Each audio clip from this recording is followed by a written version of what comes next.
Ange says he always wins a trophy in his second season. And could he be right? Tottenham Hotspur are in the Europa League semi-finals against Bodø Glimt, who they should comfortably beat over two legs, but they're definitely a very good side this season in the Europa League. I remember Man United played against them, we beat them 3-2. You know, they're a strong side and you've got to give them credit where credit is due, but Tottenham have got the easiest semi-final opponent. And I always think it's mad that Man United and Tottenham are going to finish 14th, 15th in the Premier League, and one of them might be in the Champions League next season for winning the Europa League. Now, please be Man United. Please be Man United. I don't want to play you guys in the final because you've beaten us 3 times this season, but then I'm like, if there's a trophy on the line, does that make Man United favourites winning 2 trophies in the last 2 years? But I think if Mickey van der Ven and Romero are fit, I'm seriously worried. Ahmad could be back for that game, but I think Tottenham can win the Europa League this season. And first of all, I want to apologise that this video is going to go out at like 1 a.m. or something. I don't know if you guys watched that Man United game extra time, and I'm sorry if I missed anything in the Tottenham game, but I did watch the Tottenham game and the Man United game with a bit more focus on the Man United game. But I was watching extra time in the Man United game. We were 2-0 up. We were playing this amazing football, Man United. And then we're so good. Garnacho misses a chance. We could have made this 3-0. We could have been like 4-0 up by the 60th minute. We're missing chances. And then they get this jammy free kick that wasn't a free kick. They score a goal. Then 4 or 5 minutes later, they score another goal. It's 2-2. They go down to 10 men. They score 2 goals, in extra time. There's 6 minutes left in the game. It's the 114th minute. Man United 4-2 down. We have Ericsson, Maino and Maguire as our front three. Maguire striker, Ericsson and Maino on the wings. I'm thinking we are cooked. We are finished. And somehow Man United, who don't score goals, score 3 goals in 6 minutes. So I am absolutely buzzed from that game. My reaction to that game is over on my other channel, but I am going to talk about Tottenham on here. But that was the best game I'd seen all season. So I'm a bit emotional right now, but I was trying to write my notes on the Tottenham game, so I do apologise for delay. But a Man United Tottenham final, the desperation in that final from both teams, their whole season is saved by Champions League football, and obviously the money it'll bring in the transfer window and the pool. It would be a crazy final. I want a Man United Tottenham final, but then I'm actually like, they beat us 3 times this season, and I think you're going to beat Glimt. Athletic Club aren't great. To be honest, but I shouldn't say that actually, because every time I say someone's not great, they normally beat Man United. So Athletic Club are amazing. But let's talk about this game. General comments. Benson Kurt, I thought had a good first half. Thought he was pretty good today, actually. One of his better games. Bergvall, excellent as always. IQ, movement, physicality. Brought a lot of stuff to that game, particularly that second half. Solanke worked tirelessly, put the pen away. But it was the defence. It was the defence that impressed me. Also, Tell, better on the left wing. So there's 100 times Tell is a left winger. He's not a striker. I thought he was a lot better on the left wing today. Wasn't anything groundbreaking, but he looked brighter. He looked the most threatening today. And what Tottenham did today, and what I liked about Tottenham, is Ange Postecoglou's been 1-0 up, but he doesn't change up. And then Tottenham have been vulnerable and leaky at the back this season. But Ange Postecoglou was 1-0 up, and it was, look, Jose Mourinho-esque, Antonio Conte-esque, and Simeone-esque. Gritty, defend, work as a unit. Don't go for the second goal. And that's what Tottenham did today. And I think when you've got Mickey van der Ven and Romero fit, because they are 2 of the best centre-backs in the league, and as a pairing, they're unbelievable, they've just not been fit. You know that you can have the licence to do that, because there was times where they had attacks, and Mickey van der Ven, his recovery pace, he was there, like just getting back. He can defend at such a high line. He's such a good transition defender. He's phenomenal.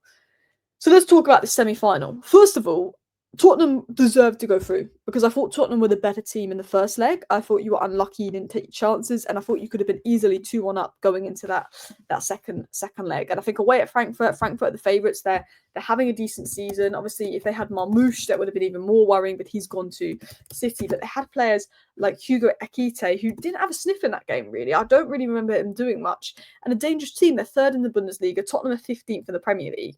I think 15th in the Premier League, being 3rd in the Bundesliga, tells you everything you need to know about the difference of quality in the leagues. I mean, even Man United, like, the fact that 14th and 15th in the Premier League could go into the Europa League final is crazy. Arsenal battering Madrid as well. The Premier League's crazy, and I said this now, and this isn't an excuse for Man United Tottenham. I'm a Man United fan, but I feel like we can relate to each other this season because we're having very similar seasons. But Bournemouth, Fulham, Villa, Newcastle, Forest, a lot of the mid-table sides are so good this season, whereas in the past, Tottenham and Man United could be this bad, but probably still finish 7th or 8th. But because of how good the Premier League is, in terms of, yes, City and Arsenal might not be at their best, only Liverpool are at the top.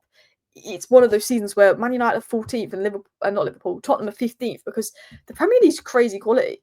But look, Frankfurt were favourites at home, but Spurs, they show character, composure. I mean, defensive structure today, something I haven't seen. It was professional. It wasn't flashy. It wasn't brilliant. It wasn't amazing football, but it was professional from Tottenham. It was gritty. It was a fight. It was the mentality. And you again, a bit like Man United. I watched Tottenham in the Premier League. I watched Man United in the Premier League. They lack that oomph. They lack that intensity. And that's because there's nothing to play for in the Premier League for Man United and Tottenham. They go into the Europa League and you could just see a different level of fight and attitude from the players because of how much it means for both teams to save their season. It's crazy. But let's dive into it. We've got to talk about Tottenham's defence because absolute defensive masterclass from Tottenham. Udogie. I think that was Udogie's best performance for Tottenham this season. I think he was fantastic last season. He dropped off a bit with his injury and he hasn't really been great this season. I thought Jed Spence should start over Udogie at this moment in time, and it was a risk from Ange, but I thought Udogie was good in the first leg. And he was brilliant. I thought he was arguably man of the match. 12 out of 18 duels won across both legs. I thought he used his physicality well. We locked down the left-hand side, carried the ball, overlapped well, picked up smart positions. He showed flashes of quality from last season, but he was very physically dominant. He's very technically secure. In and out of possession, he offered a lot. He was very, very good, very organised. And I think Udogie, I've never doubted his quality, but he hadn't been at his best this season. And a lot of Tottenham fans were giving doubt around him, but I think with young players as well, as Udogie must be 22, let me Google. 22 years of age, you've still got to give them time. They are raw. And I think Udogie, given time, there's definitely a good player in there. But he was really good in his duels, really good at using his physicality. I thought he was comfortable on the ball, but he was defending the wide channels well, and he just was getting up and down really well. I thought the back four and Vicario were the foundation for the win. I think Romero and Van der Ven together, monsters, tackles, interceptions, recovery runs.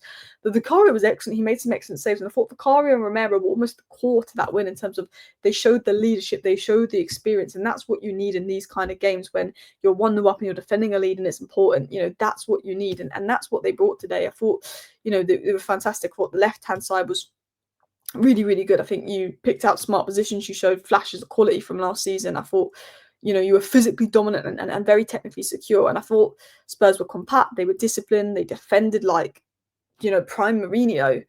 It was a fantastic performance from Tottenham Hotspur. But again, Vicario, I thought he was excellent today. I think he deserves a lot of credit. Continuing on, my other notes, I think Spurs clearly followed a game plan. I think Ange got it right. Ange might not be the right man for Tottenham in the long term, but he got it right tonight. And whether you like Ange or not, you have to give him credit for that. I think you defended deep, you stayed compact. There was times where you were definitely vulnerable, but Mickey van der Ven, the ground he can cover was unreal. The subs were pretty accurate. I thought Danzo and Star added the composure late on. They bring the legs, but also the physicality, and I think you just need the legs and the freshness there. And I think you switched to a back five. It was just going like defence. And rather than going for a second, I think in the past, Ange pushes for a second, but I think he realised, no, don't leave yourself open and vulnerable at the back. They've got Akite, they've got that attacking quality. It's about being defensively sound. And I think Tottenham showed today they can win ugly, and that's what matters in Europe. It's not about being the best side, it's about getting the win. How many times have Madrid won the Champions League where Liverpool outplayed them in the final? Dortmund, I thought, played really well in the final last year. Madrid have won the Champions League when they've not been anywhere near their best. And I'm not saying comparing Tottenham to Madrid, obviously, but I'm saying, in these cup competitions, it's about sometimes doing what you need to win. It's not about always being the best team or having the most quality. It's about the tactics, the mindset, the mentality, the physicality. It brings so much to it. Absolutely. Continuing on, Bergvall, his IQ at his age is unreal. I think he was very smart in and out of possession. His movement, his understanding when to recycle the ball, much better second half from him. But he made key blocks. He used his body well in duels. He controlled the tempo. He didn't look phased. And I think he and Spence have probably been your best players the second half of the season, your most reliable players.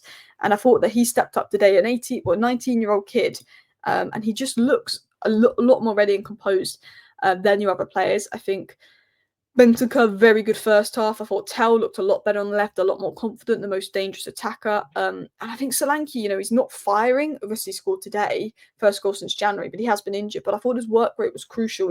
He's tired. He needs a break. I think he's a great player, Solanke. I don't think he's a flop. I think people are going off that recency bias. His importance before his injury was so key. Him and Kulusevski to you before his injury. But he brings so much in terms of his work rate. He is one of arguably maybe the hardest working striker in the league. In terms of other notes, I do think the referee wasn't great. I think he cracked under pressure from the Frankfurt crowd, and I do think as a United fan, there's a lot of calls I thought, yeah, if I was a Tottenham fan, I'd be annoyed about that. But look, Spurs stayed composed. They did what they needed to do, and the bigger picture is it's not about pretty. It's about getting over the line. It's about showing the grit. And I thought, the defending was very UCL level, weirdly. Good mentality. You can go all the way in the competition. Hopefully you don't. Hopefully Manchester United win the competition. But you can go all the way. And I think if Romero and Van de Ven stay fit, you're genuine contenders. I think Van de Ven as a defender is so complete. He can just defend such large spaces. He's rapid. He can play in a high-line transition threat. He's good on the ball. His ball carrying was great. I think Romero, he's a no-nonsense defender, no-nonsense centre-back. And I think, Romero, Van de Ven together, they are a pairing. And I think you should beat Bodo/Glimt in the semi. I don't know for sure if you will beat them, because you just never know. It's Tottenham. You gave Leicester that only win in the last 4 months, or did they win the other day? I can't remember. But you should beat them, and you should be in the final to either Man United or Athletic Bilbao. Hopefully Man United. But Tottenham fans, let me know your thoughts down below. Thank you for watching. Bye.